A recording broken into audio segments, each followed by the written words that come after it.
Kapan ya dana bantuan PKH-nya dicairkan? Karena bulan Oktober ini adalah bulan pencairan PKH tahap keempat, termasuk juga bagi KPM BPNT tahap ke-10 di bulan Oktober ini.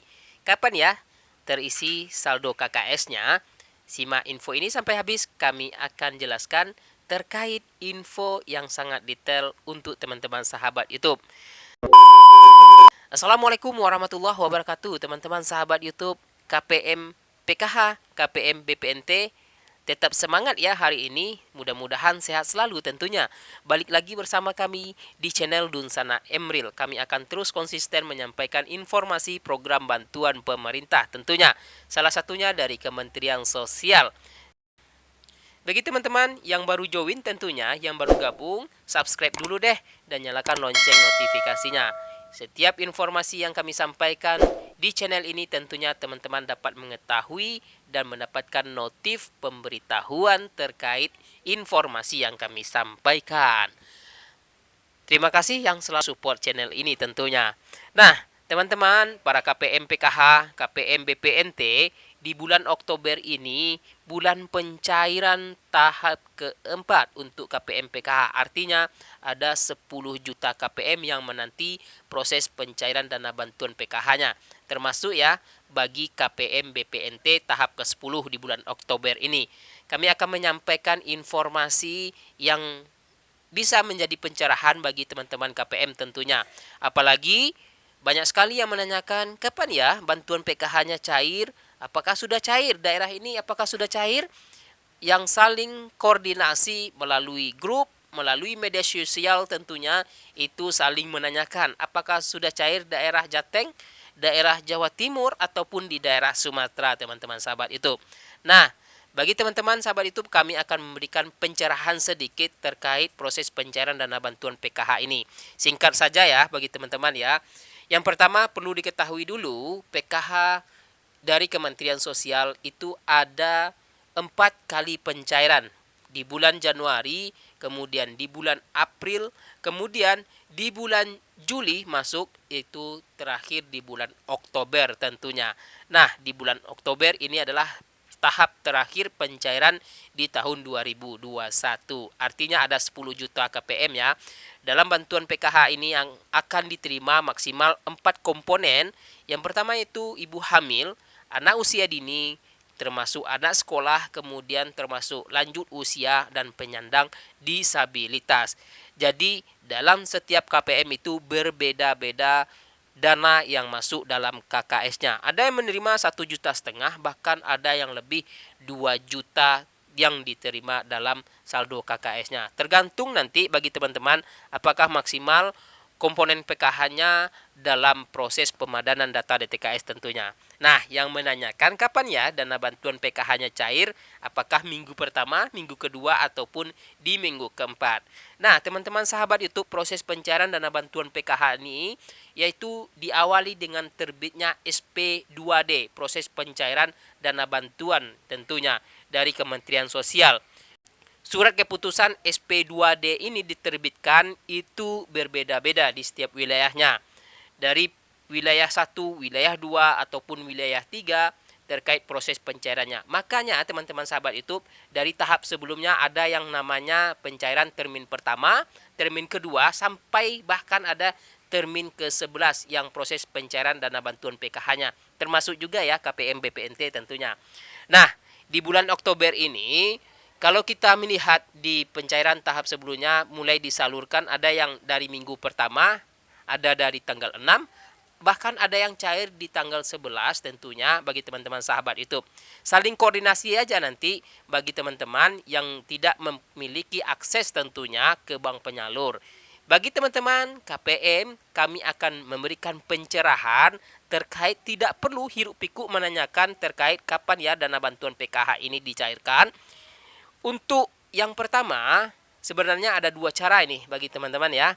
Yang pertama yaitu silahkan konfirmasi ke pendamping PKH-nya di masing-masing wilayah. Itu yang memiliki akses ya, yang dekat ke pendamping PKH tentunya. Nah, setiap pendamping PKH itu punya data terkait proses pencairan dana bantuan PKH-nya. Setiap SK SP2D sudah terbit, itu pendamping PKH akan mengetahui di wilayah mana saja yang akan diterbitkan proses pencairan dana bantuannya itu. Dan adapun nama-nama yang tertera nanti di pendamping PKH. Ini proses pertama yang bisa diketahui. Kemudian ini yang tidak kalah pentingnya bagi teman-teman, di poin kedua ini atau cara kedua, yaitu dengan adanya akses digital saat ini, baik itu yang menggunakan HP Android ataupun yang menggunakan HP biasa, bagi teman-teman yang jauh akses ke bank penyalur, apalagi yang tinggalnya di daerah 3T, daerah terluar, terpencil, ataupun daerah yang jauh akses ke bank penyalur, tidak perlu khawatir lagi kapan dana bantuan PKH-nya dicairkan. Untuk PKH tahap keempat ini tentunya ada 4 bank himbara yang terakses untuk proses pencairan dana bantuan, mulai dari Bank BRI, Bank BTN, Bank Mandiri, dan Bank BNI. Nah, bagi teman-teman sahabat YouTube, silakan konfirmasi langsung ke bank penyalur terkait penggunaan SMS banking. Ini bisa digunakan ya melalui HP biasa sekalipun, yang tidak HP Android tentunya bisa menggunakan SMS banking sebagai fasilitas yang disediakan oleh bank penyalur. Jadi nanti akan diketahui dana bantuan PKH-nya sudah masuk atau belum melalui SMS notifikasi yang terkirim ke nomor handphonenya yang telah terregister tentunya untuk proses pengurusan SMS banking ini. Jadi teman-teman akan mengetahui nanti jam berapa, kemudian hari apa, tanggal berapa, dan waktu kapan bantuan PKH tahap keempatnya dicairkan atau disalurkan, termasuk juga KPM BPNT ya. Jadi untuk 10 juta KPM silakan konfirmasi langsung pengurusan fasilitas untuk SMS banking ini. Kapan perlu, yang menggunakan HP Android bisa juga menggunakan mobile banking, internet banking juga bisa ya. Jadi nanti akan diketahui melalui fasilitas yang digunakan atau yang disediakan oleh bank penyalur. Nah, teman-teman sahabat YouTube, untuk konfirmasi pengurusan SMS banking ini, datang langsung menemui customer service bank penyalur. Jika menggunakan Bank BRI, tentunya ke Bank BRI. Kan bagi teman-teman sahabat YouTube, bagi yang mengecek bolak-balik ke ATM, apalagi yang beda dari bank penerbitnya, jika menggunakan bank penerbit BRI tapi pengecekan melalui bank yang lain, itu akan dikenakan biaya administrasi tentunya. Jadi tidak perlu khawatir lagi, silahkan konfirmasi penggunaan fasilitas SMS banking. Di rumah saja teman-teman akan mengetahui kapan bantuan PKH-nya disalurkan. Konfirmasi ke customer service, pertama itu sediakan dokumen KTP, kemudian buku rekeningnya, kemudian kartu KKS-nya jangan lupa dibawa ya. Kemudian yang terakhir tentunya nomor handphone yang aktif yang akan didaftarkan untuk penggunaan fasilitas SMS banking tentunya. Nah, teman-teman sahabat YouTube, itu ya terkait penggunaan fasilitas, apalagi di masa digital sekarang saat ini, yang tinggalnya di luar daerah, itu saya kasihan juga bolak-balik ke ATM terkait pengecekan saldo KKS-nya, apalagi melalui agen nanti akan dikenakan biaya administrasi juga tentunya.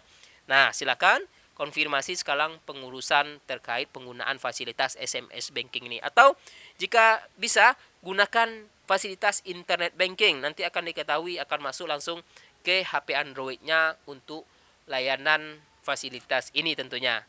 Oke teman-teman, itu sedikit pencerahan yang bisa kami sampaikan. Ini kami sampaikan juga di video kami sebelumnya terkait proses pencairan tahap pertama, tahap kedua, dan tahap ketiga tentunya. Terima kasih. Jangan lupa tetap semangat, dan proses pemadanan data di TKS terus berlanjut dilakukan oleh Kementerian Sosial. Proses pencairan itu secara bertahap ya, mulai dari termin pertama sampai dengan termin yang kesekian. Yang jelas, jika sudah terbit SP2D-nya di wilayah tersebut, maka dana bantuan PKH-nya akan segera disalurkan. Terima kasih, jangan lupa di-share, jangan lupa diinformasikan ke teman-teman yang lainnya, para KPM tentunya. Jika ada pertanyaan, silakan tanyakan di kolom komentar. Wassalamualaikum warahmatullahi wabarakatuh.